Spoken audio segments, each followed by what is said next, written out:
Maha Shiva Ratri is a Hindu festival celebrated annually in accordance of Lord Shiva, the god of destruction. Shivaratri is celebrated in every month of the lunisolar calendar in accordance with the Hindu calendar. But once a year in late winter, Maha Shivaratri is celebrated to commemorate on oncoming summer. Mahashivratri literally translates as the great night of Shiva, and according to legend, it is on this night the Lord Shiva performs his heavenly dance or Tandav, representing creation, preservation, and destruction. As per many, it is also the day when Shiva and Parvati got married, thus, the union Prakriti and Purusha for the well being of the world. Devi Sati was the daughter of the great king and son of Lord Brahma, Prajapati Daksha.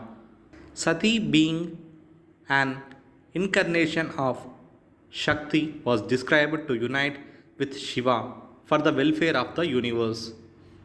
However, Daksha did not want his daughter Sati to marry Shiva, as he considered Shiva to be a dirty ascetic, unworthy of being a god or being married to his daughter from a noble family. Sati, however, disobeyed her father and married Shiva after her marriage. She moved to her husband's abode the Kailash mountains. Once Prajapati Daksha organized sacrificial ceremony also known as Yajna and invited all the gods and devas to attend his grand Yajna. Due to his hatred towards Shiva, he did not invite both Shiva and his daughter Sati to the Yajna. When Sati came to hear of the Yajna being organized by her father through Narad Muni, she longed to go home and attend it. Upon reaching, she felt a deeply saddened to see that no one except her mother Prasuti was delighted to see her, not even her father Daksha. She realized that she was unwelcomed in her own house. Daksha was furious by her uninvited arrival and humiliated her and mocked Shiva. Daksha began insulting Shiva in front of all his guests, and Sati could not bear any insults toward her husband. He created two ferocious creatures, Veerabhadra and Bhadrakali, who wreaked mayhem at the sacrificial place. Nearly all those present were felled overnight. Daksha was decapitated by Veerabhadra after the death of his first wife Sati. Shiva withdrew from society and engrossed himself in deep meditation. Taking advantage of the situation, the Asura demon king Tarakasura secured a boon from the god Brahma that he could be only killed by the son of Shiva. Believing himself effectively immortal, Tarakasura terrorized beings of the universe and defeated the gods. Meanwhile, Parvati, the reincarnation of Sati, was born to Himavan, the god of Himalayas, and his wife Meena. When Parvati grew up, sage Narada told her that she born to marry Shiva, but she would have to follow the path of penance to please Shiva as he had withdrawn himself from worldly affairs. Determined to marry Shiva in her new birth as well, Parvati embarked upon an extremely difficult regime and penance and devotion. For thousands of years, she only ate fruits and flowers. Thereafter, for hundreds of years, she ate only fallen leaves, eventually giving up on all food and living on air to survive. In the end, Lord Brahma appeared in front of Parvati and told her that no one in the entire universe had observed the or done tapasya or penance the way she did, not even Shiva.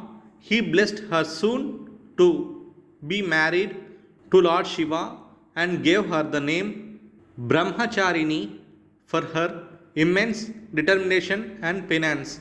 Ma Brahmacharini is also second form of Durga celebrated on the second day of Navaratri. On the other hand, in desperate need of help from Shiva to have his child who could bring an end to Tarakasura, the gods sent Kamadeva, the god of love, to disturb Shiva's meditation. Though Shiva was awakened by Kamadeva's arrow, Kamadeva was burnt up by the Shiva's anger. Implored by other gods to marry, Shiva agreed but decided to test Parvati's devotion first. Shiva disguised himself as a hermit and reached the place where Parvati was engrossed in her penance.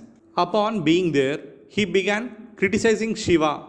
He tried to influence Parvati into giving up her tapasya for Shiva, who he said was an embodiment inauspiciousness, who carries skulls in his hand and who lives in crematorium. Parvati, angry by the comments of Hermit, asks him to leave her alone. Even upon many attempts and changing her mind, Parvati did not get affected. Her unwarming sense of devotion pleased Lord Shiva and he appeared in his original form and blessed to be married to him. On the day of the marriage, Shiva reaches King Himavan's palace in the most terrorizing form, along with the strangest marriage procession, also known as Bharat. His body was covered with snakes smeared in ashes, and his hair was matted with unkept locks. His marriage procession consisted of ghosts, Aztecs, sages, agoris, etc. Upon seeing the terrorizing form of Lord Shiva, Parvati's mother and other relatives were felt in a state of shock. Most of them fainted out of fear and terror. To avoid any embarrassment to her family or to go her husband Shiva, Parvati transformed herself into a different form as well. In this form, she was golden, possessed 10 arms and was called Chandraganta. In the form of Chandraganta, she prayed her, persuaded Shiva to take the form of handsome prince and also turn his marriage procession nobler, so the people can see their gentler side and not be fearful of them. Shiva and Parvati got married in their beautiful divine forms, and the day of their marriage is celebrated as Maha Shiva Ratri every year. Skanda Purana also narrates the story that when the divine wedding of Shiva and Parvati took place in the Himalayas, and all the living beings on earth headed to north towards the great white mountains to witness the grand wedding. Because of that, earth began losing her balance, so Lord Shiva asked sage Agastya to go to the south balance the earth's equilibrium. Sage Agastya was pleased with this signal honor, but was also saddened because then he won't be able to witness this divine wedding.